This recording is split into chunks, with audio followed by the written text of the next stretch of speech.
салом бинандагони азиз ва хуш омадед ба нашри нави сархати рӯйдодҳо. имрӯз 13 май аст ва аз он мегӯем ки Эмомалӣ Раҳмон президенти Тоҷикистон ба Москав даъват шудааст. Русия бо Украина ҷанг кард то аз наздикшавӣ бо НАТО ҷилавгирӣ намояд ва акнун Финляндия хостори узвият дар ин созмон мебошад. рӯи асосии боркашони байни Тоҷикистону Афғонистон баста шуд. Ду қочоқбари тоҷик дар пайи таркиши баллони газ маҷрӯҳ гардиданд. мавзӯи дигарро низ дорем. дирӯз баъди нисфирӯзии сокинон аз заминҷунбии сахт дар шаҳри Душанбе ва вилоятҳои Суғду Хатлон хабар доданд. Дар хадамоти геофизикии Академияи миллии илмҳои Тоҷикистон гуфтанд, заминларза дар 173 километрии ҷанубу ғарби Душанбе дар ҳудуди Ӯзбекистон буда, шиддати он дар марказ 6 ва дар Душанбе 3-4 дараҷаи Рихтерро ташкил кард. баъзе аз марказҳои зилзиlanигории ҷаҳон низ маркази заминҷунбиро ноҳияи Бойсуни вилояти Сурхандарёи Ӯзбекистон ва шиддаташро то 6 дараҷа гуфтанд. дар бораи хисороти расида аз заминҷунбии ахир дар Тоҷикистон ва ҷои воқеа ҳанӯз гузорише нарасидааст. Финляндия мегӯяд бидуни таъхир ба паймони НАТО шомил хоҳад шуд. баъди нашри ин хабар Русия ки ҷанг дар Украинаро бо ҳадафи ҷилавгирӣ аз наздикшавии НАТО ба марзҳояш шурӯъ намудааст, ҳушдор дод ки дар муқобил иқдомҳои низомиву техникӣ амалӣ мекунад. Финляндия бо Русия 1340 километр марзи муштарак дорад. баъд аз ишғоли Крим аз тарафи Русия дар соли 2014, Финляндия ҳамкорӣ бо паймони НАТОро тавсия бахшид. Ситоди кулли нирӯҳои мусаллаҳи Украина хабар дод ки дар натиҷаи бархурдҳои 12 май сарбозони ин кишвар деҳаи Питомник воқеъ дар шимоли шаҳри Харкивро тасарруф намуданд. ба қавли онҳо ин нуқтаи гардиш дар ҷанг хоҳад буд. дар корхонаи тавлиди пулоди шаҳри Мариупол муқовимати сарбозони украинӣ ба ҳамлаҳои Русия идома дорад. дар Душанбе бошад субҳи имрӯз ҷаласаи вазирони корҳои хориҷии кишварҳои узви Иттиҳоди давлатҳои мустақил оғоз шуд. чорабинӣ дар бинои Бустансарои ҳукуматӣ мегузарад. Муллораҷаб ва Бароди Юсуфӣ аз ин нишаст барои мо маълумот медиҳанд. پشت این در جلسه وزیران کارهای خارجه کشورهای عضو اتحاد دولت‌های مستقل آغاز شد. جلسه را سراج الدین مهرالدین وزیر کارهای خارجه تاجیکستان شروع کرد و بعدا سخن را به وزیر کارهای خارجه قزاقستان داد و در نظر است که این جلسه تحت راهبری و یا ریاست وزیر کارهای خارجه قزاقستان برگزار شود. برای شرکت در جلسه امروزه وزیران کارهای خارجه 9 کشور عضو سازمان تاجیکستان، قزاقستان، قرقیزستان، ازبکستان، ترکمنستان، روسیه، بلاروس، ارمنستان و آذربایجان آمدند.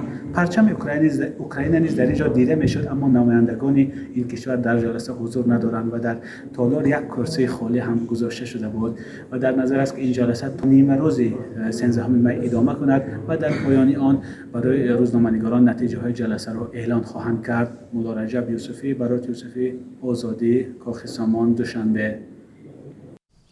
дӯстони азиз, хулосаи ҷаласаи вазирони корҳои хориҷии кишварҳои узви Иттиҳоди давлатҳои мустақилро дар давоми рӯз дар барномаи Ахбори Озодӣ мунтазир бошед.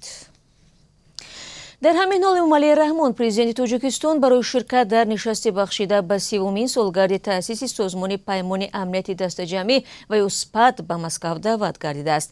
дар ин бора дафтари матбуоти Кремл хабар дода меафзояд, мулоқоти раҳбарони ҳамаи кишварҳои СПАД дар пойтахти Русия 16 май дар назар гирифта шудааст. илова бар ин, онҳо дар шакли як субҳонаи корӣ суҳбати алоҳида баргузор мекунанд. Эмомалӣ Раҳмон бори охир ба Москав дар моҳи майи соли гузашта бо ҳадафи иштирок дар таҷлили рӯзи ғалаба сафар карда бо Владимир Путин президенти Русия мулоқот дошт. дар бораи он ки ин навбат низ мулоқоти ҷудогонаи ду раҳбар ташкил мешавад ё не, чизе гуфта нашудааст, аммо муҳоҷирони тоҷик ҳар дафъа аз сафарҳои Эмомалӣ Раҳмон ба Русия баррасӣ ва ҳалли мушкилоти фаровони худро интизор мебошанд. дар вилояти Самарқанди Ӯзбекистон ду шаҳрванди Тоҷикистон бо иттиҳоми қочоқи маводи мухаддир боздошт шуданд.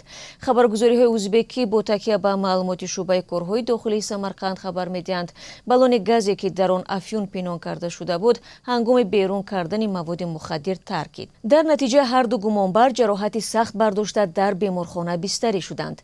ба қавли манбаъ, баллони газро аз Тоҷикистон ба Ӯзбекистон сокини 44-солаи шаҳри Душанбе ҳамроҳ бо як зодаи حوزه شهر بختر آوردند.